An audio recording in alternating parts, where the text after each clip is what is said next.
Lições do Salmo 73. Eu vou ler o 1 e o 2. Verdadeiramente bom é Deus para com Israel e para com os limpos de coração. Quanto a mim, os meus pés quase que se desviaram. Pouco faltou para que escorregassem os meus passos. Primeiro, uma questão importante a considerar, tá? Ele diz que estava a um passo da queda espiritual, né? Como é que pode? Porque o versículo de número 1 diz: verdadeiramente bom é Deus para com Israel e para com os limpos de coração. Como é que um homem com a vida santa, uma vida pura, né, está a um passo da queda? Por que isso aconteceu? Qual é o fato de um homem com uma vida santa, uma vida limpa diante de Deus, estar a um passo da queda? Isso aconteceu, a resposta, não é? Quase que isso aconteceu, está no versículo de número 3. Aqui está. Por que isso quase aconteceu com ele? Pois eu tinha inveja dos soberbos ao ver a prosperidade dos ímpios. Eu tinha inveja dos soberbos ao ver a prosperidade dos ímpios. A questão de um homem santo, justo e temente a Deus quase ter uma queda espiritual é a inveja. A inveja é desgosto ou pesar pelo sucesso alheio. Também a inveja é um desejo violento em relação ao outro no que tange ser, ter e fazer. O invejoso, ele não quer ser parecido com você, ele quer ser o que você é. Ele não quer ter algo parecido com o que você tem, ele quer ter o que você tem. Ele não quer fazer algo parecido com o que você faz, ele quer fazer o que você faz. Então, esse homem quase caiu por causa da inveja da prosperidade dos ímpios. Agora, por que a inveja quase o derrubou? Por que a inveja quase derrubou um homem santo, um homem puro, um homem que tinha comunhão com Deus? Por que quase o derrubou? Sabe por quê? A maldita comparação. Ô miséria é essa tal de comparação. Ele comparou a vida dele com a vida do ímpio. E ao fazer essa comparação, ele viu que o ímpio prosperava e que ele estava em dificuldade. Existem aqui 4 motivos, sabe, dessa maldita comparação e que pode derrubar você. Vê um momento, um tempo bom da vida de alguém, não a história.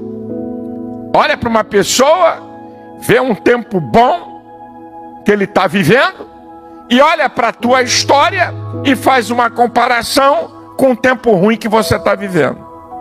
Eu, justo, estou na pior. O ímpio, numa boa. É isso que ele estava fazendo.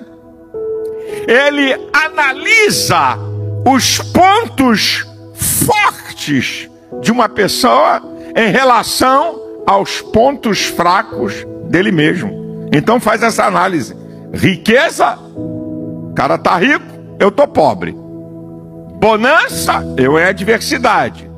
O outro está em sucesso e eu em fracasso.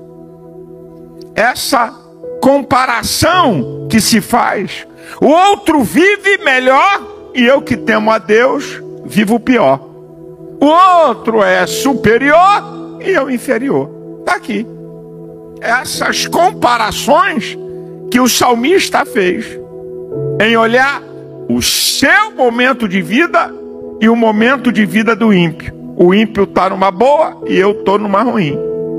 O ímpio está prosperando e eu não estou prosperando. O ímpio está em bonança e eu estou em luta e adversidade. Quando ele começa a fazer essa comparação entre ele e o ímpio, ele quase se desvia. É o que nós entendemos e está compreendido aqui no texto da palavra do Senhor. Agora preste atenção a isso aqui. Olha o que a inveja produz.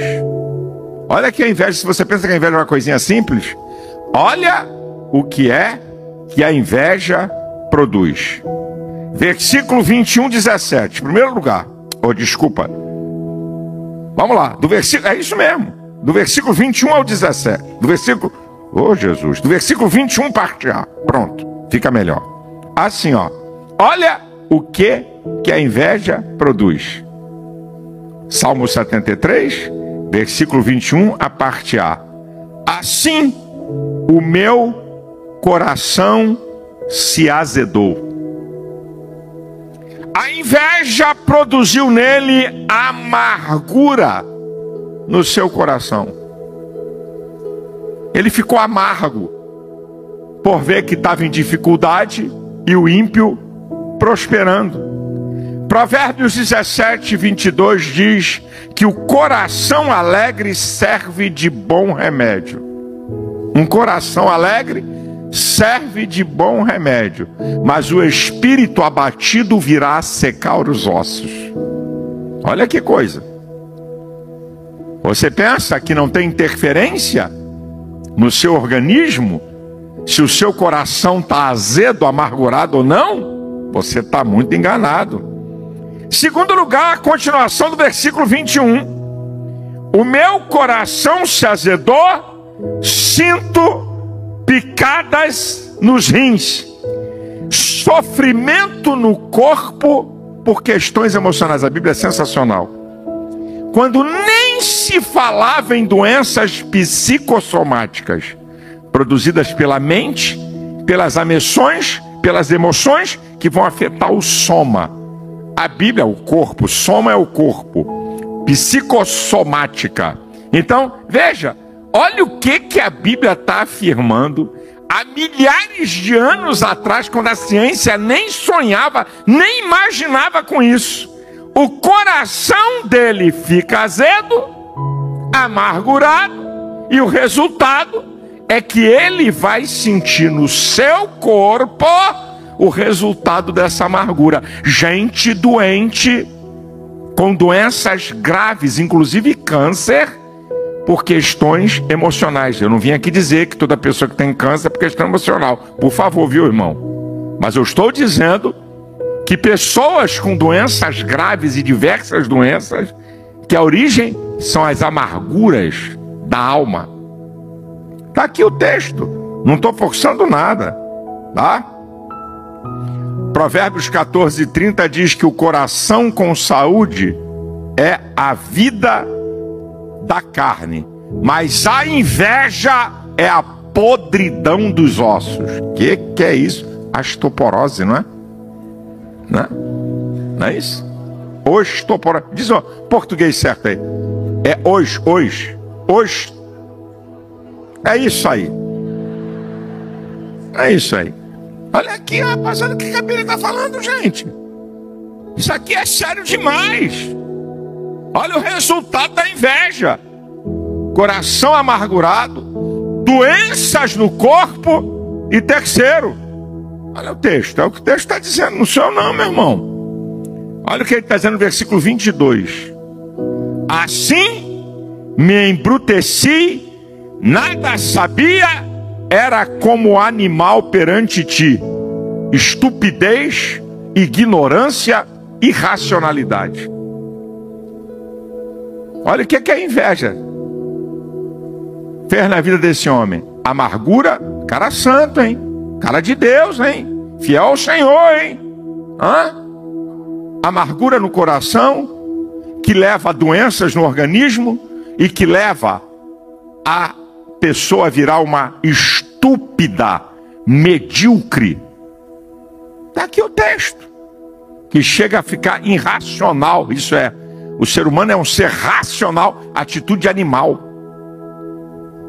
Tá aqui, meu irmão, não estou inventando não. Agora, querido, 3 observações importantes para você analisar. Eu queria deixar aqui no meio da mensagem, 3 observações importantes para você poder analisar. O que está dominando você? O que está estragando sua vida? E o que está afastando você de Deus? Pare para pensar, o que está acontecendo? O crente serve a Deus, dá dízimo, dá oferta. O que está acontecendo?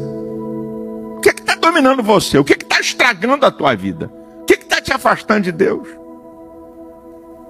Lembrar você em síntese, 1 Coríntios 6, 12, 10, 23, que é quase a mesma coisa, dizendo que você não deve se deixar dominar por coisa nenhuma, e você não deve se deixar dominar por coisas que não edificam você. É uma observação para você. Agora, queridão, 3 passos importantes para você romper com situações que podem levar você ao fracasso e à derrota. Como é que rompe isso? Um camarada justo, santo, dominado pela inveja, e por causa da inveja o coração dele fica amargurado, e por causa disso tem doenças, e por causa disso vira um cara ignorante, insensível. Então, meu queridão, qual é a maneira de você romper isso? Está tudo aqui no texto. Primeiro, versículo de número 15. Se eu dissesse, também falarei assim, eis que ofenderia a geração dos teus filhos. Sabe o que ele está dizendo? Eu não vou fazer e não vou falar a maneira que os ímpios fazem. Porque ele vem relatando os ímpios debochando de Deus, não estão nem aí para Deus. Então ele está dizendo, se eu fizer igual a eles, eu vou trazer problemas. Então a primeira coisa, refrear-se. A primeira coisa que ele faz, segura a tua onda, no português mais claro do carioquês. Ele se refreou. Eu vou dominar meus impulsos. Eu não vou fazer o que o ímpio faz. Eu não vou murmurar. Eu não vou blasfemar contra Deus. Eu vou me segurar. É a primeira. A segunda, está no versículo 16. Quando eu pensava em compreender isto, fiquei sobremodo perturbado. Parou para pensar. Falou consigo mesmo. A grande arte do ser humano, meus amados irmãos, é dirigir-se a si mesmo. Ele parou para pensar. O que está acontecendo? Eu justo estou sofrendo. O ímpio está numa boa. Debocha de Deus, blasfema de Deus. Eu sou fiel e estou aqui sofrendo. E estou aqui em adversidade. Ele parou para pensar. E porque ele parou para pensar, sabe?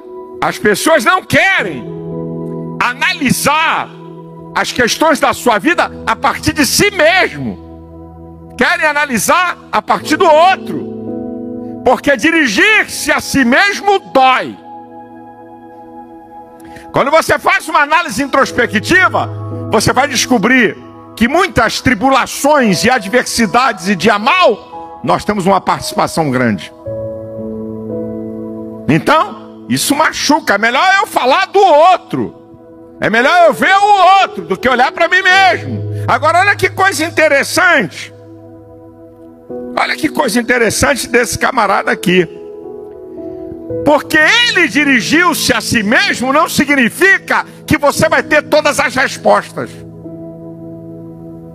Não significa que você vai descobrir os porquês. Mas ao analisar a vida dele, e ele não ter a resposta, que diz que ele ficou perturbado. Ele ficou perturbado. Em vão tenho lavado as minhas mãos na inocência, tenho purificado o meu coração, diz o texto, em versículos anteriores, porque tenho sido afligido todo dia, e toda manhã sou castigado.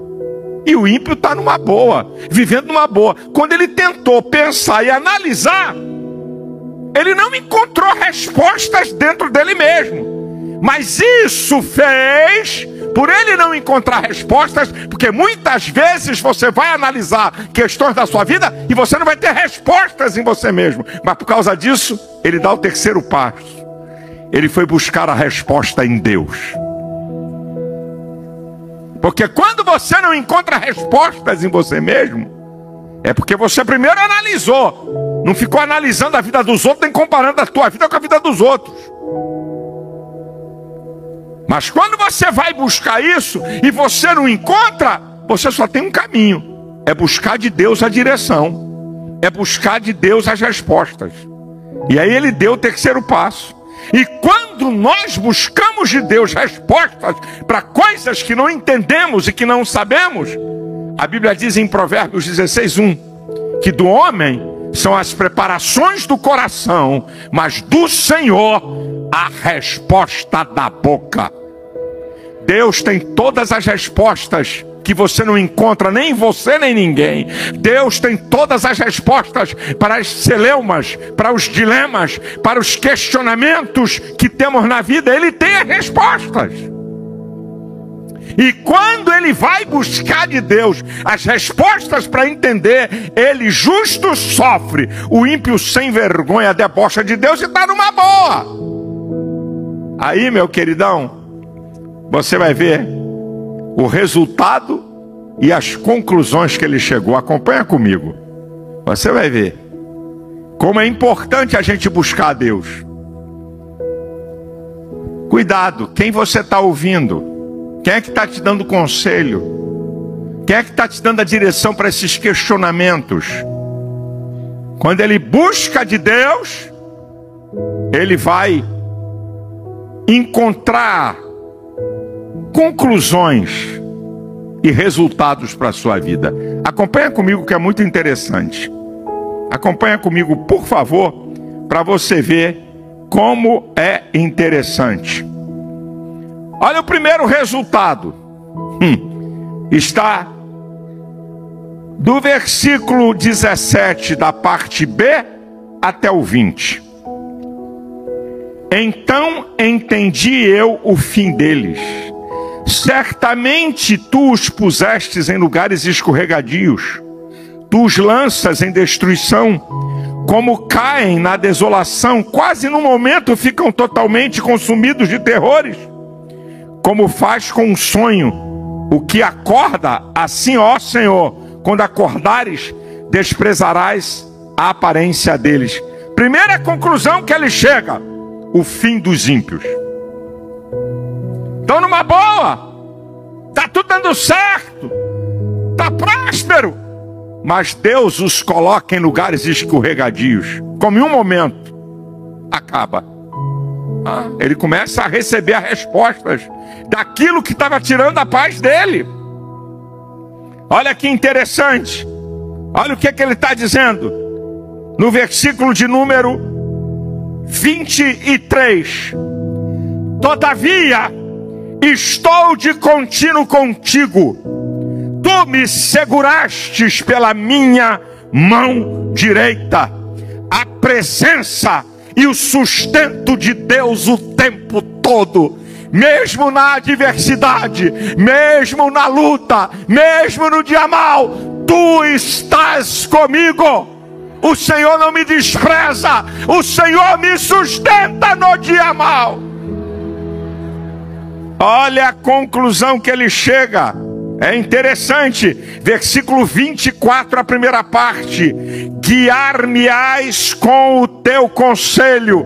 No meio da tribulação, da adversidade, da luta, Deus tem uma direção certa para a tua vida.